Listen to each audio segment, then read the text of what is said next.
آئین اور قانون کے بیچ پہ رہ کے کھیلا، اس کو ایک دم انہوں نے ایسے دکھایا کہ وہ پارٹی کوئی بڑی وائلنٹ پارٹی تھی. اور ان کی تقریریں سن لیں، ان کی بات چیت سن لیں کہ لگے گا ایسے کہ اس سے زیادہ کوئی خوفناک جماعت نہیں آئی.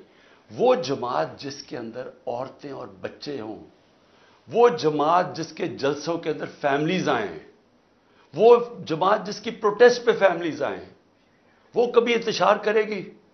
کبھی وہ سوچے گی جلانا اور یہ جو وائلنس ہوا ہے وہ کبھی وہ کرے گی ایسے؟ تو میں چاہتا ہوں کہ یہ ایک تھوڑی سی 5 منٹ کی فلم ہے، یہ ضرور دیکھیں کیونکہ ہم نے یہ کمپائل کی ہوئی ہے. جی میں نے یہ کہا کہ اس میں یہ چند ویژولز ہیں. خبریں تو اور بھی سارے پاکستان سے آ رہی ہیں کہ پشاور میں کیا ہوا. شاہ فرمان ہمارے مین لیڈر، پارٹی کے فاؤنڈر ممبر، ہمارا جو وزیر اطلاعات تھا شوکت یوسف زئی، وہ فاؤنڈر ممبرز، ان کو وہ کون لوگ تھے جنہوں نے پکڑ کے ان کے کپڑے پھاڑ دیے جب وہ روک رہے تھے لوگوں کو کہ نہیں آپ نے یہ لوگوں کو اشتعال نہیں دینا، ہم پرامن احتجاج کریں گے. تو وہ کون لوگ تھے؟ ہر جگہ سے ایک ہی خبریں آ رہی ہیں. وہاں میاں والی میں وہ لوگ بڑے فخر سے وہ جہاز، اس کو جہاز چوک کہتے ہیں، تو وہ جو سیبر جیٹ لگا ہوا ہے بڑے فخر سے لوگ اس کو دیکھتے ہیں. وہ ایم این اے جو ہمارے امجد علی خان ہیں، انہوں نے کہا میرے سامنے یہ لوگ آئے اور ان کے پاس کوئی چیز تھی کیونکہ وہ جل ہی نہیں سکتا تھا، وہ تو ایلومینیم تھا، انہوں نے کچھ کیا ان کے سامنے آ کے اس کو جلا دیا. تو اس کے اوپر بہت ضروری ہے، جس طرح ساری دنیا میں ایک انڈیپینڈنٹ انویسٹیگیشن ہوتی ہے. ہم کچھ نہیں اور چاہ رہے، ہم صرف چاہ رہے ہیں کہ انڈیپینڈنٹ انویسٹیگیشن کی جائے. اور میں آج جتنی مجھے انفارمیشن ہے، اور میری 27 سال کی پالیٹکس ہے، یعنی میں اس کو کہتا ہوں 27 سال کی انصاف کی تحریک کی جدوجہد ہے، جہاد ہے. میں یہ چاہتا ہوں کہ ایک جب بھی یہ انویسٹیگیشن ہوگی، میں ابھی آپ کے سامنے پیشن گوئی کرتا ہوں کہ نکلے گا کیا. مجھے پولیس سے بھی پکڑوا سکتے تھے، میں ہائی کورٹ، اسلام آباد ہائی کورٹ کی بلڈنگ سے باہر نکلتا، وہاں پولیس ہی پولیس تھی، وہ پولیس مجھے پکڑ لیتی. ہمارے پاس تو کوئی لوگ نہیں تھے، باہر بھی پکڑ سکتے تھے. کیا ضرورت پڑی تھی کہ میں وہاں بیٹھا ہوں توڑ پھوڑ کر کے، جس طرح اٹیک کیا رینجرز نے، جس طرح لوگوں کو مارا، وکیلوں کو مارا. وہ بیچارہ وہاں عملہ تھا، اس کے اندر جو بایو میٹرک ویریفیکیشن کا عملہ بیٹھا ہوا تھا، ان کی مشینیں تھیں، ان کو مارا، مشینیں توڑ دی.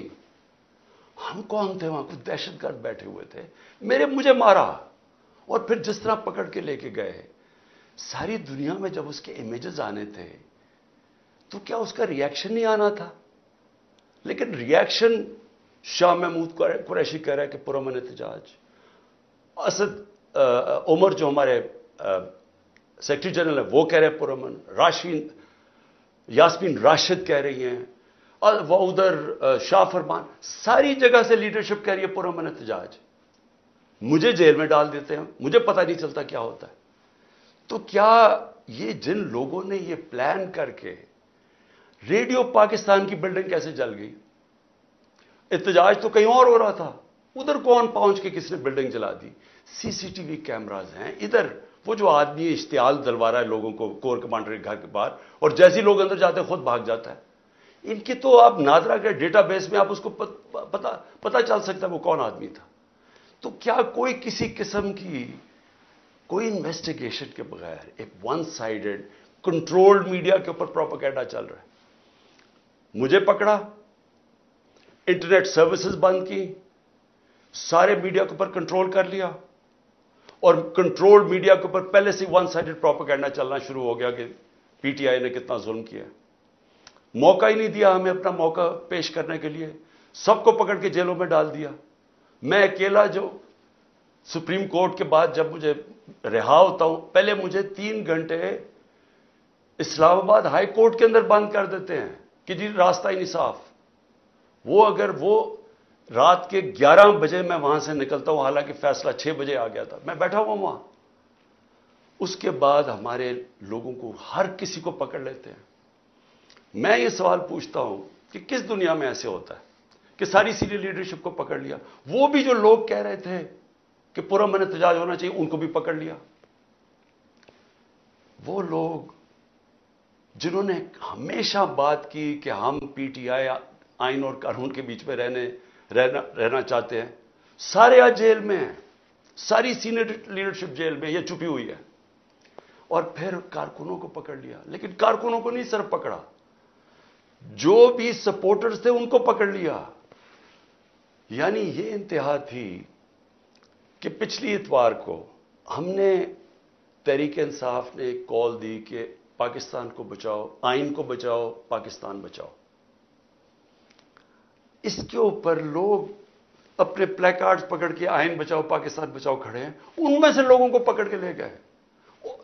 کبھی عورتوں سے، میں یہ بار بار کہتا ہوں، کبھی عورتوں سے یہ ظلم نہیں کیا جو ہم نے اس باری دیکھا کہ یعنی پلان کر کے عورتوں کو ذلیل کرنا.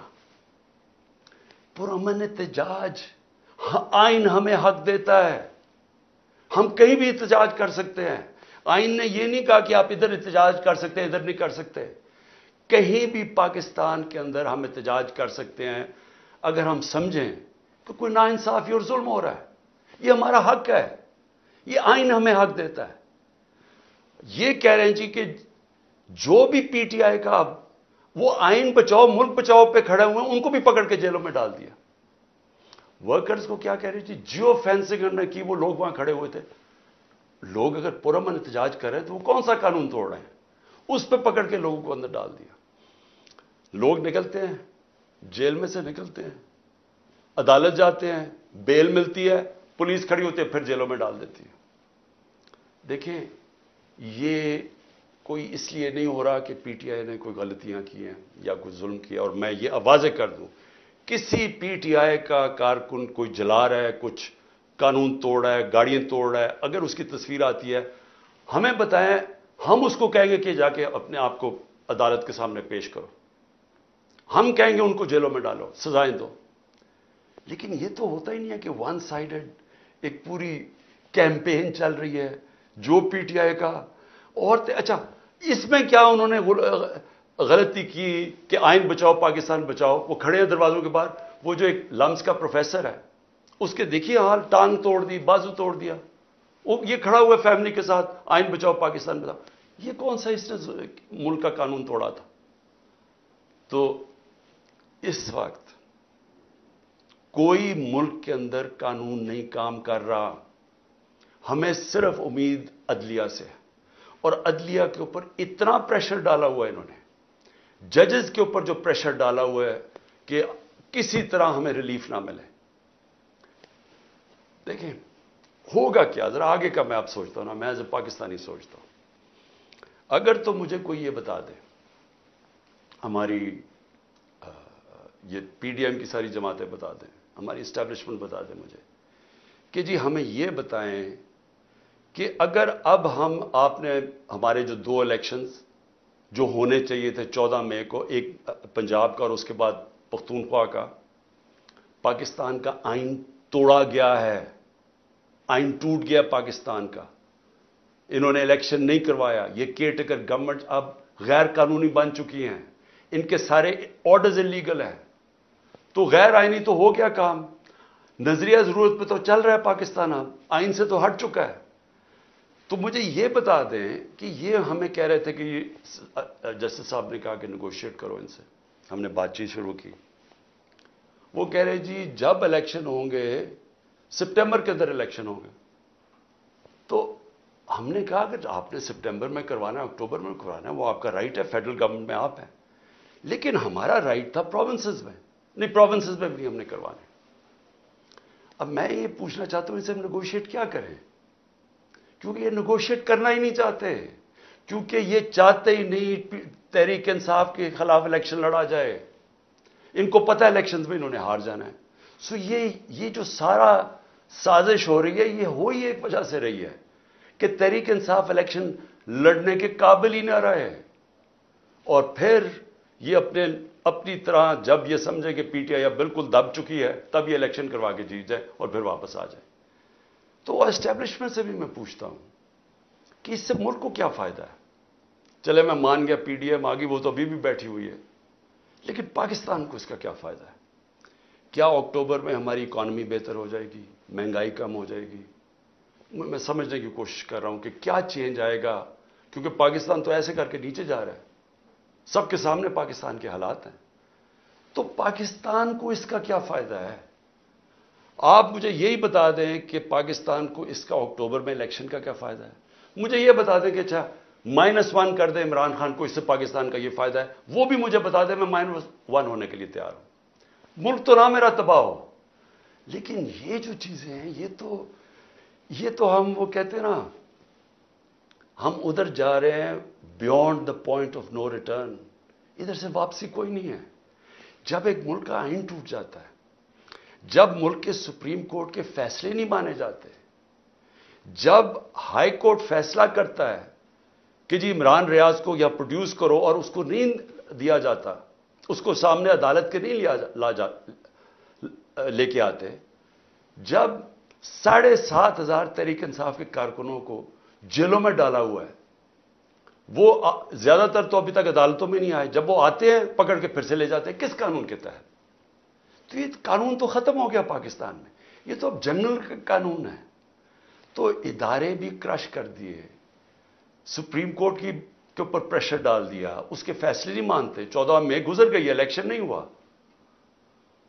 اس کے بعد ہائی کورٹ کے فیصلے نہیں مانتے، نیچے سے فیصلے ہوتے ہیں، وہ کہتے ہیں پروڈیوس کرو، ہمیں نیچے سیشن کورٹس میں پروڈیوس نہیں کرتے، وہ فیصلہ کرتے ہیں، وہ پولیس ان کی سنتی نہیں ہے. گھروں پہ دعویٰ بولا جا رہا ہے، گھروں میں گھس کے گھر توڑے جا رہے ہیں.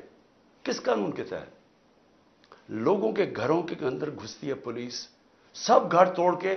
اچھا اگر وہ جس کو لینے جائے اگر وہ نہیں ہے تو اس کے رشتہ داروں کو پکڑ لیتے ہیں، عورتوں کو پکڑ کے لے جاتے ہیں. یہ کس قانون کے تحت ہو رہا ہے اور یہ ہم کس طرف جا رہے ہیں؟ تو یہ ایک پارٹی کو ختم کرنے کے لیے ہم سارے اپنے ملک کو تباہ کر رہے ہیں. کیونکہ قانون، رول آف لا جب ایک ملک میں ختم ہوتا ہے وہ ملک تباہ ہو جاتا ہے. اس کو بنانا ریپبلک کہتے ہیں. اس سے کیا ہو رہا ہے کہ ہمارے ملک کا پیسہ آج ملک کو چھوڑ چھوڑ کے باہر جا رہا ہے. ہمارے پروفیشنلز 9 لاکھ پروفیشنل ملک چھوڑ کے چلے گئے ہیں. شوکت خانم میں تقریباً 10% کنسلٹنٹس. یاد رکھیں ہسپتال، کینسر ہسپتال کے لیے بڑا مشکل ہوتا ہے کیونکہ اسپیشلسٹ ڈاکٹرز ہوتے ہیں. 10% کہہ رہے ہیں، 5% چھوڑ کے چلے گئے، 5% تیار ہیں چھوڑنے کے لیے. کیونکہ لوگ امید ختم ہو گئی ہے لوگوں کو ملک سے. بیرون ملک پاکستانی کیوں شور مچا رہے ہیں؟ وہ دیکھ رہے ہیں ملک تباہی کی طرف جا رہے ہیں. تو میں آج اپیل کرتا ہوں ہر وہ لوگ جو اس وقت پاور میں بیٹھے ہیں کہ دیکھیں اس وقت یہ ملک آپ نے سنبھالنا ہے، یہ آپ کا بھی پاکستان ہے. فائدہ صرف اگر یہ نیچے بھی چلا جائے گا تو صرف ان کو ہوگا جن کا سارا کچھ باہر پڑا ہوا ہے، جن کے اربوں ڈالر باہر پڑے ہوئے ہیں. ان کو کوئی، یہ پی ڈی ایم کے لوگوں کو کوئی فرق نہیں پڑ رہا، نہ زرداری کو کوئی فرق پڑ رہا ہے، نہ نواز شریف کو کوئی فرق پڑ رہا ہے. لیکن جنہوں نے جینا مرنا اس ملک میں ہے وہ تو سامنے تباہی دیکھ رہے ہیں. مجھے کہہ جی کہ عمران صاحب آپ کو اگر ملک سے باہر جانے کی کہا جائے تو آپ چلے جائیں گے. میں کیوں باہر جاؤں گا؟ میری کون سی باہر پراپرٹی رہے؟ میں تو سب کچھ بیچ کے اپنے ملک میں لے آیا ہوں. یہ میرا تو گھر ہے، یہ میرا. میں کیوں کہیں باہر جاؤں گا؟ میں ان دونوں کی طرح جب مشکل آتی ہے تو دم دبا کے باہر بھاگ جاتے ہیں کیونکہ پیسہ ہے، اربوں ڈالرز انہوں نے باہر رکھا ہوا ہے. تو میں نے تو یہی رہنا ہے. اور جنہوں نے یہی رہنا ہے، میں آج آپ سب کو اپیل کر رہا ہوں کہ ملک تباہی کی طرف جا رہا ہے. قانون جس ملک کا ختم ہوتا ہے، انصاف کا سسٹم ختم ہوتا ہے، جس ملک میں جنگل کا قانون آ جاتا ہے جو آ گیا ہے، جس ملک کے اندر آئین ختم ہو جاتا ہے، جس ملک کے اندر کمزور کے لیے کوئی سننے والا نہیں ہوتا اور طاقتور جو مرضی چاہے کر لیتا ہے، وہ ملک تباہ ہو جاتے ہیں. حضرت علی کا قول ہے کفر کا نظام چل جائے گا لیکن ظلم اور ناانصافی کا نظام نہیں چل سکتا. یہ نہیں چلنے لگا، یہ کوئی نہیں سنبھال سکے گا. تو ابھی بھی ایک ہی راستہ ہے.